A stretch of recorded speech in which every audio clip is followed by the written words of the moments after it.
Hello, everyone. Welcome to another episode of Magnetic Podcasts. We're thrilled to have you with us today.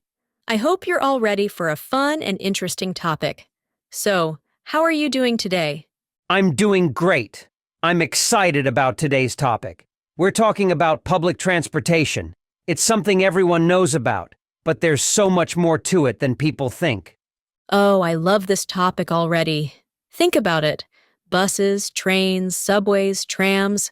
So many ways to get around without a car. And each one has its own story, its own flavor. I remember the first time I took a tram in an old city.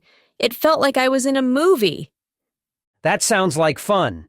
Public transportation is everywhere, from small towns to big cities. It's not just a way to get from one place to another, it's part of life. People use it to go to work, school, meet friends, or just explore. And it can be quite an adventure sometimes. Yes, definitely.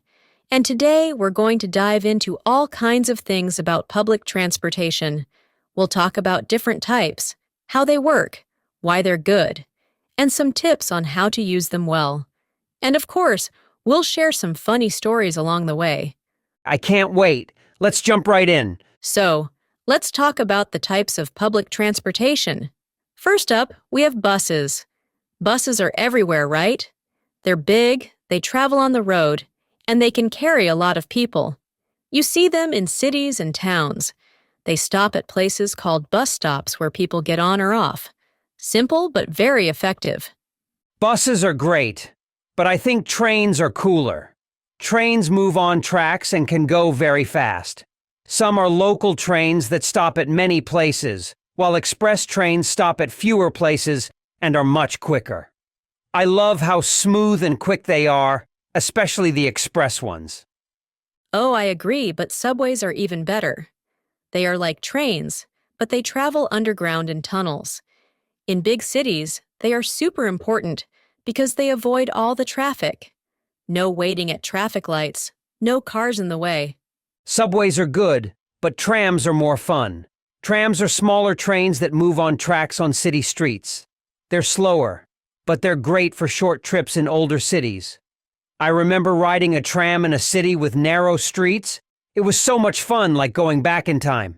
I see your point, but trams can be slow. Still, every type has its own purpose. It depends on what you need: speed, comfort, or just a nice ride. That's what makes public transportation so interesting. And that's why it's important to talk about all these different types today. Let's now talk about how public transportation actually works. So, it's all about routes and schedules. Every bus, train, and subway follows a specific path, called a route. The route has many stops where people can get on or off. It's like a dance. Every vehicle has its own moves. And don't forget about the tickets and cards. To ride, you need to buy a ticket or use a special card. You can buy tickets at a station, a machine, or sometimes even in shops. Cards are often cheaper if you travel a lot. Ah, yes, the ticket drama. I remember once I forgot to buy a ticket before getting on a bus. I had no cash, and the driver didn't accept cards. I had to get off and run to find a place to buy one. I almost missed my appointment. Once I bought a ticket but didn't realize it had to be stamped before boarding. I got on the train, and when the conductor came, I was so confused. Luckily, he was nice and showed me what to do. Schedules are also hard to follow. You have to check when the bus, train, or subway will arrive. They follow a schedule, so if you miss it, you might have to wait a long time. I once waited over an hour for a bus because I didn't check the schedule. It happens, but that's part of the learning process. The more you use public transportation, the better you get at it.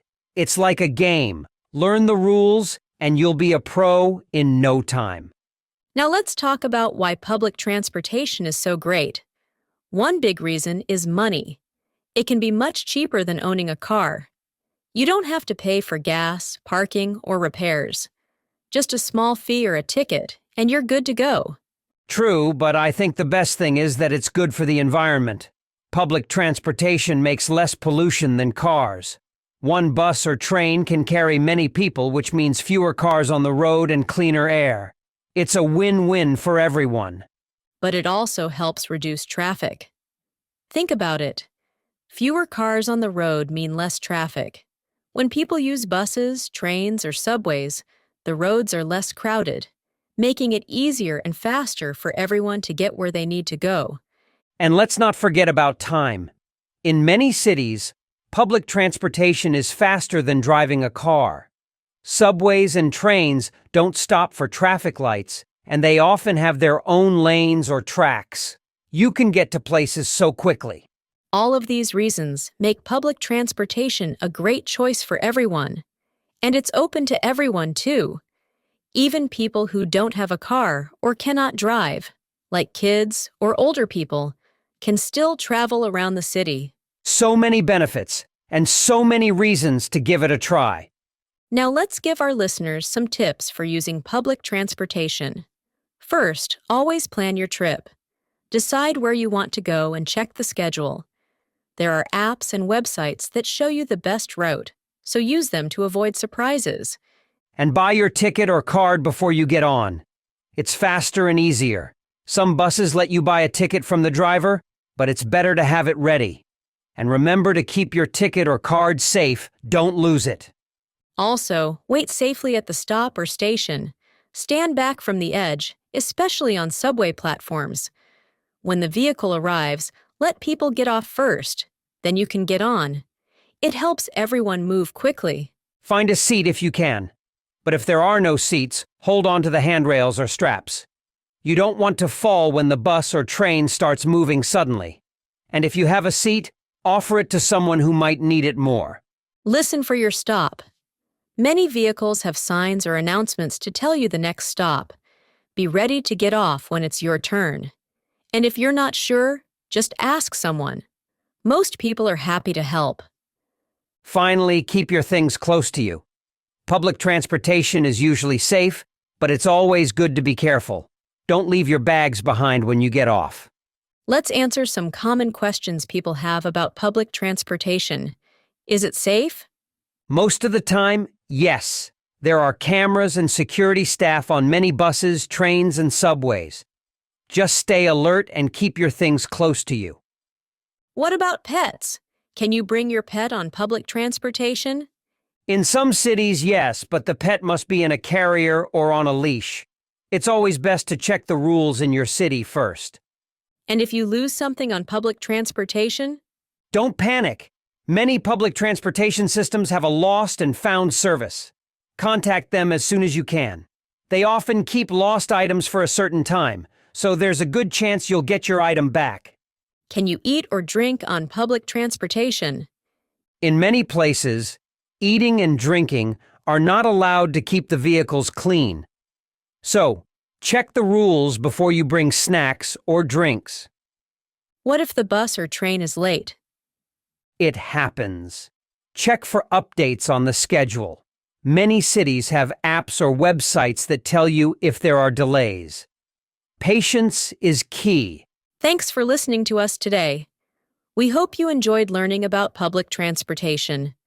Join us next time for more fun topics on Magnetic Podcasts. Goodbye for now.